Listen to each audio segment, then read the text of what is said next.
W dzisiejszym odcinku wracamy do drugiej części testów Nexusa. Zobaczymy, jak się to ma z maskowaniem. Podwyższymy troszkę poprzeczkę, będzie troszkę trudniej. Natomiast chciałbym się odnieść do jednego wideo, które pojawiło się na kanale jednego z youtuberów ze starym Tesoro, w którym pokazuje, że nie ma sensu, że to jest to samo urządzenie. To nie jest to samo urządzenie, bo jest lepszy poziom separacji i są większe zasięgi. Co więcej, skontaktował się ze mną producent tego urządzenia i zaprosił pana kolegę, który testował to stare Tesoro i pokazywał, że to jest to samo. Zaprosił po prostu do siebie, jeżeli powtórzy te testy, które są na filmach z Nexusem, nie moich, ale które się znajdują także na kanale Warrena, gdzie takimi małymi kawałkami zrywek jest przykryta od puszek, przykryta jest moneta, albo zupełnie przykryta gwoździami. Jeśli powtórzy te testy swoim Tesoro, to dostanie taki wykrywacz w prezencie. Nie ma najmniejszego problemu, myślę, że warto. Natomiast chciałbym się też odnieść trochę do tego testu, dlatego że jest dużo w nim nieścisłości. Po pierwsze, moneta nie jest przykryta praktycznie w całości gwoździem. I jaka to jest moneta, jaki gwóźdź w tych testach, to ma kolosalne znaczenie. Czy jest to gwóźdź na przykład z główką, który jest bardzo trudny, czy jest to gwóźdź, który jest zakręcony. Przypomnę, że z jednym filmów w Nexusie jest taki mały gwóźdź, który ma tam 10 cm z dwoma takimi zagięciami i leży mała moneta pod nim, więc to już jest bardzo trudny test. I tak samo zależy od tego, jaka jest moneta, jaką ma przewodność. To jest kluczowe. Więc taki test nie jest do końca testem miarodajnym. Dodatkowo użyta sonda jest 8-calowa w stosunku do sondy 11-calowej, więc to też jest pewne ułatwienie. Więc nie do końca taki test jest porównywalny. Staramy się, jeśli coś porównujemy, powtórzyć to w najbliższym możliwym sposobie, żeby to było idealnie tak samo. Dlaczego? Dlatego, że to ma jakąś wiarygodność. Testy są oczywiście poglądowe. I testy poglądowe mają to na celu, żeby pokazać, jakie możliwości ma urządzenie. I teraz padła jedna mądra rzecz w tym wideo, to trzeba przyznać, że takie urządzenie nie jest potrzebne każdemu. I to jest prawda. To jest prawda i my to mówimy z Mariuszem niejednokrotnie, że takie urządzenia typu Nexus są potrzebne dla ludzi, którzy się profesjonalnie tym zajmują, potrafią takie urządzenia ustawić, którzy chcą wycisnąć z danego miejsca bardzo trudnego, pełnego żelaza, pełnego śmieci, mocno zmineralizowanej gleby, wycisnąć jak najwięcej. I dla takich ludzi jest to urządzenie. Większość ludzi, która używa zwykłych urządzeń, choć po zwykłych terenach, nie odczuje różnicy. I teraz, żeby była jasność, o czym zawsze mówię w swoich filmach, co zostało w tamtym filmie skonfabulowane po prostu w bezczelny sposób, taka jest prawda, że staramy się coś nachalnie reklamować. Absolutnie nie. Dlatego, że my w swoich filmach powtarzamy, że efektywność takiego wykrywacza, takiego jak Manticore na przykład, w stosunku do wykrywaczy z niższej półki, może to jest 7% lepiej, jeśli chodzi o obrazowanie i możliwości elektroniczne tego urządzenia w danym momencie i w danych konkretnych warunkach. I wielu osobom nie będzie dane wykorzystać tych 7% możliwości tego urządzenia, więc to urządzenie jest jej kompletnie niepotrzebne. Wystarczy chińska zabawka, czy dany jakiś prosty, stary model urządzenia, żeby na tym terenie większość sygnałów osiągnąć. Natomiast jeśli to będzie miejsce, gdzie jest bardzo dużo żelaza, jest bardzo trudne technicznie, to niestety to nie przejdzie. I tak samo w Tesoro numer z przykryciem kompletnym monety nie przejdzie. Ja za chwilę pokażę test, który mam nadzieję, że czarodziej z tamtego kanału będzie mógł powtórzyć i będziemy mogli to skonfrontować. To jest bardzo ciekawa sprawa. Nie odbierajmy tego jako jakiejś specjalnej rywalizacji, natomiast myślę, że to jest o tyle ciekawa sprawa, że pokazujemy jednak, że te stare urządzenia, dość wyśmiewane, w pewnych warunkach mają przewagę nad tymi cyfrowymi urządzeniami. I oczywiście tam padło takie stwierdzenie, że to też do końca nie ma znaczenia, ale w pewnym sensie, tak jak powiedziałem wcześniej, w tych trudnych warunkach, w tym małym 7% przedziale ma to znaczenie. Także to jest dla nielicznej grupy osób, dla ludzi, którzy znają możliwości sprzętu i potrafią wycisnąć więcej. Ja jestem w stanie tym urządzeniem usłyszeć monety i sygnały zamaskowane, których nie usłyszę z innym urządzeniem. To jest moje drugie urządzenie do sprawdzenia takiego przechodzonego miejsca i uwierzcie mi, że to produkuje. Natomiast na co dzień nie jest to Wam absolutnie potrzebne. I na tym polega szczerość i uczciwość pokazywania pewnych rzeczy, a nie manipulacja pewnymi faktami, która jest bez sensu. Ale wróćmy do Nexusa i zobaczmy testy, które dzisiaj żeśmy dla Was przygotowali. Spróbujemy zobaczyć, jak się będzie zachowywało to urządzenie w pewnych konkretnych warunkach. Pamiętajcie o subskrypcji, pamiętajcie o blogu na omnitron.pl, pamiętajcie o naszych forach społecznościowych. Polajkujcie pod tym filmem, jest to dla nas bardzo ważne i lecimy dalej.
6 do 7.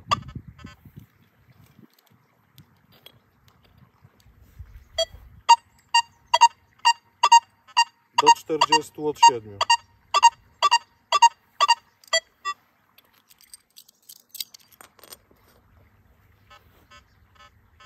Jeden, 3. Cały czas otwarta dyskryminacja. Czyli all metal. 1. Stałe. 1, 2.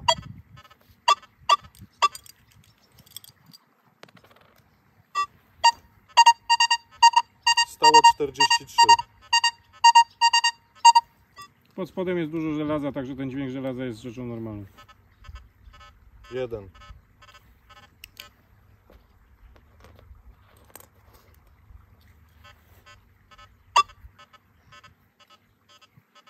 3.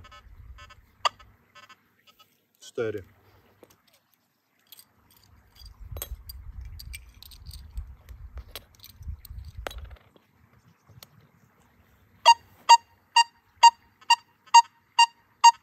Przesuń na środek teraz to może, bo ona trochę wystaje i to ma, wszystko ma znaczenie.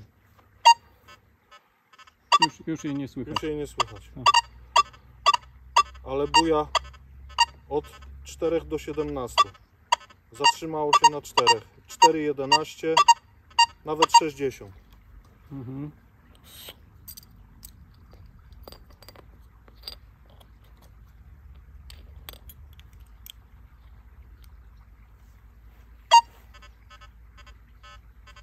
Jeden, 3.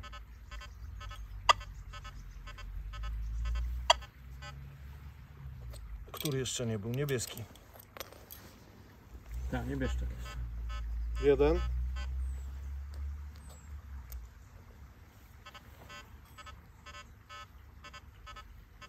1. I kompletnie parny dzień i czas na podsumowanie. Przede wszystkim Vista bardzo dobrze sobie poradziła. Natomiast trzeba wytłumaczyć to, co widzieliście. Dlatego, że film fajny z Tesoro i nasze filmy wyglądają w ten sposób, że teraz ktoś powie: wow, Vista świetnie separuje, Nexus świetnie separuje, to jest rewelacja. Tesoro świetnie separuje. Tesoro świetnie separuje. To wszystko jest nieprawda, dlatego że to wszystko zależy od ustawień urządzeń, rodzaju sondy, rodzaju przewodnika, rodzaju monety, czy cienka, czy gruba, czy mosiężna, miedziana, czy srebrna, wielka, mała, duża, rodzaju gwoździa, czy z główką, czy zagięty i tak dalej. Czy sklepany, czy okrągły. Tak jest, to są różnice. Ale na czym polegają te różnice? Przede wszystkim taki Nexus jest minimalnie lepszy, ale ja Wam tłumaczę, to nie jest różnica, tak jak powstało na filmie z Tesoro pokazane, że używajmy wszystkich wykrywaczy, to tak, używajmy wszystkich wykrywaczy, natomiast ta różnica jest minimalna i tylko w określonych, bardzo trudnych sytuacjach to urządzenie będzie minimalnie głębsze i minimalnie lepiej będzie separowało. To jest sprzęt do wyboru dla kogoś, kto chce profesjonalnie szukać. Ale co jest najważniejsze w tych wszystkich filmach i w tych testach naszych i kolegi, który używa Tesoro? Przede wszystkim jest pokazana jedna rzecz, że urządzenia cyfrowe jednak mimo wszystko, jeszcze różnica sondy, czy DD, czy koncentryczna, to jest ważne, to są urządzenia z sondami DD, to też jest różnica. Urządzenia cyfrowe gorzej sobie radzą w takiej sytuacji, jak jest duża ilość żelaza, minimalnie gorzej. Natomiast kolega wspomniał słusznie, i tu staniemy po jego stronie, że często są lżejsze, że często są lepiej wykonane, że lepsze mają oprogramowanie, które analizuje sygnał i niekoniecznie. Są bardziej uniwersalne. Poza tym na głębokości to się wszystko zmienia, ale tak jak widzieliście, gwóźdź, moneta, rodzaj kapsla, to co pokazał Mariusz, rodzaj kapsla determinuje rodzaj testu, tak jak rodzaj kombinerek w teście z Tesoro. Tak samo.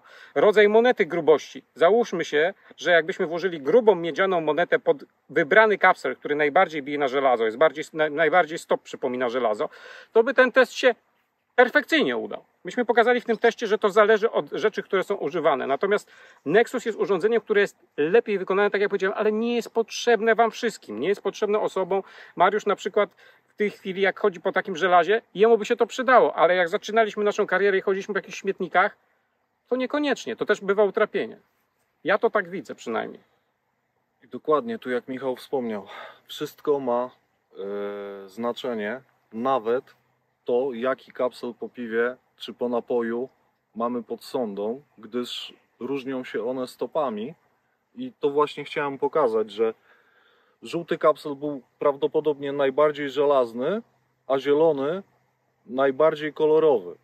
Poza tym też kapsle były dwa nowe, dwa sklepane, przejechane przez samochód o nierównomiernym kształcie. To też ma znaczenie, co widać było przy używaniu Legenda, że 4 kapsle pokazywał praktycznie Inaczej. 4 razy inaczej. Położenie monety też na kapslu ma znaczenie. Położenie monety miało na kapslu znaczenie. I tak jak mówił Michał, sonda, no wszystko. I ja się śmieję, że jest taki stary dowcip, jak się dostać do filharmonii, tak? Proszę pana, no ćwiczyć i jeszcze raz ćwiczyć. My te testy robimy przede wszystkim dla siebie. Czasami chcemy też podzielić się z wami tym, co udaje nam się zaobserwować. Żebyście też skorzystali. Szerzej patrzyli. Tak, szerzej patrzyli na to, bo już dawno było powiedziane, że największym wrogiem poszukiwacza jest dyskryminacja. Dokładnie. I teraz tak, czasami stajemy przed wyborem, czy kopać wszystko jak leci, czy kopać w miarę dobre sygnały, czy ograniczyć się po prostu do gongów, dzwonków, po których wiemy, że na 99% jest coś ciekawego pod sondą. Ten test pokazał, że tak naprawdę należałoby kopać wszystkie sygnały. Urządzenia są niedoskonałe. Wszystkie sygnały i nie będą. I pokazał jedną rzecz bardzo ciekawą, która była pokazana na pewnym torze testowym, że Vista kompletnie sobie nie radzi z separacją, że to jest słabe bardzo urządzenie. Ja myślę, że ono w tej chwili wypadło minimalnie gorzej niż Nexus, a jakby porównywalnie, w niektórych momentach lepiej. I to jest najśmieszniejsze. Więc tutaj to nie jest czarno-białe. To nie jest tak, jak ktoś próbuje wziąć mój film z moimi testami. Pokazałem różnicę między analogowymi a cyfrowymi urządzeniami. A ktoś bierze stare Tesoro i mówi, nie, to tak nie jest. Cyfrowe urządzenia są dobre, zobaczcie, to są sztuczki magiczne. To nie są sztuczki magiczne. To jest wiedza, którą dostajecie od nas i którą macie sami też w terenie, którą my czerpiemy od was i wy czerpiecie od nas. Ta wymiana działa w dwie strony. Niuans tkwi w szczegółach. Jak ja powiedziałem, to jest 7-5% różnicy. Czasami 2. W takim miejscu jak tutaj, że znajdę monetę, która będzie przykryta po prostu i na tym sprzęcie ją usłyszę, a na innym nie. Natomiast pytanie, czy ta moneta będzie, to jest prawdopodobieństwo jak wygrać w totka, niestety. I to działa w ten sam sposób. Natomiast z takim urządzeniem mam możliwość. I teraz trzeba samemu sobie odpowiedzieć, czy jest ci to potrzebne, bo 99% czy 90% nie jest to kompletnie potrzebne i czy to zadziała w twoich warunkach. Na tym to polega. To jest branie odpowiedniego narzędzia. To, co cały czas wałkujemy z Wariuszem wam w filmach, że grabiami można wykopać dół. I tak jak pokazane było w filmie z Tesoro, grabiami wykopiemy fajny dół i to działa. Tylko pytanie, czy lepiej mieć dobrą łopatę, czy grabie? To jest pytanie, które musicie sobie odpowiedzieć. A myślę, że w większości ludzi chodzących dla przyjemności nie jest potrzebny sprzęt, tak samo jak powiedzieliśmy o Manticorze. Nikomu nie jest potrzebny sprzęt za 10 000. Umówmy się. To są duże kwoty. Tak samo Tarsaci z mojej oferty. To są drogie urządzenia dla świadomego użytkownika, który wykorzysta ten właśnie marginalny potencjał. Bo to nie są te różnice między sprzętami, że kupujecie coś za dychę, wchodzicie na pole i wow, monety do worka i trzeba podprowadzić jakąś ładowarkę, żeby te monety zapakować na samochód. To tak nie działa.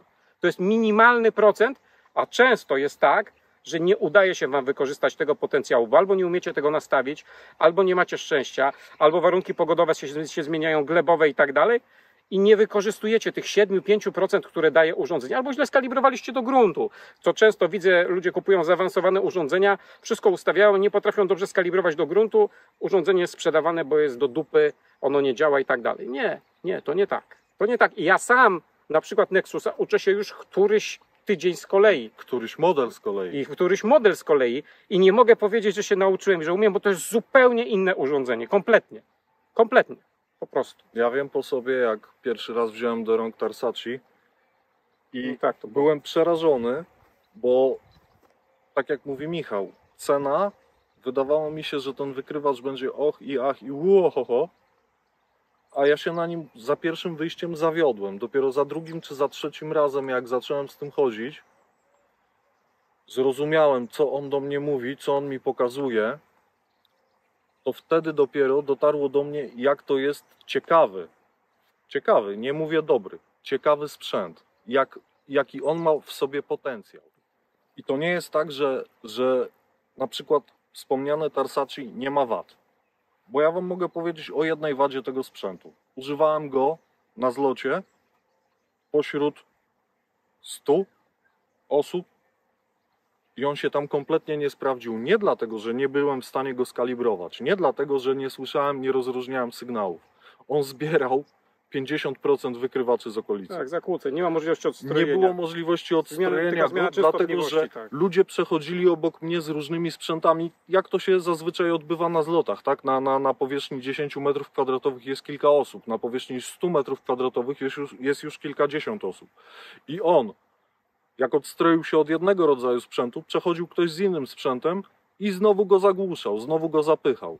Także my staramy się Wam pokazać, że są sprzęty bardziej przydatne, mniej przydatne, bardziej zaawansowane, mniej zaawansowane, ale wszystkie one, czy tanie, czy drogie, mają swoje zalety i mają też wady. Tak, i to je odróżnia. I to jest dobra konkluzja, żeby zamknąć ten odcinek. Pamiętajcie o tym, że to Wy decydujecie, czego będziecie używali. Powiedziałem, po części zgadzam się z kolegą, po części ma rację, ale po części też nie jest tak, że stare urządzenia idą zupełnie do lamusa i one są zupełnie nieprzydatne. W pewnych okolicznościach, w pewnych warunkach mogą być lepsze niż teraz hypowane cyfrowe urządzenia, które mają dużo filtrów i też są przez to ograniczone. Z kolei te filtry dają też komfort pracy, który nie daje analogowym urządzeniu w pewnych warunkach. Z kolei ktoś powie, ja wolę analogowy sygnał nieobrobiony, ktoś powie, a ja wolę cyfrowy, miękki sygnał. To jest wszystko kwestia też indywidualna każdej osoby i słuchu. Pamiętajcie o blogu, pamiętajcie o mediach społecznościowych, pamiętajcie o naszym sklepie na omnitron.pl, gdzie sprzedajemy urządzenia, które znamy, których używamy i które zostaną pod Was przygotowane. Wystarczy pisać, wystarczy zadzwonić. Zapraszamy Was. Miłego weekendu Wam życzymy. Do widzenia. Do usłyszenia.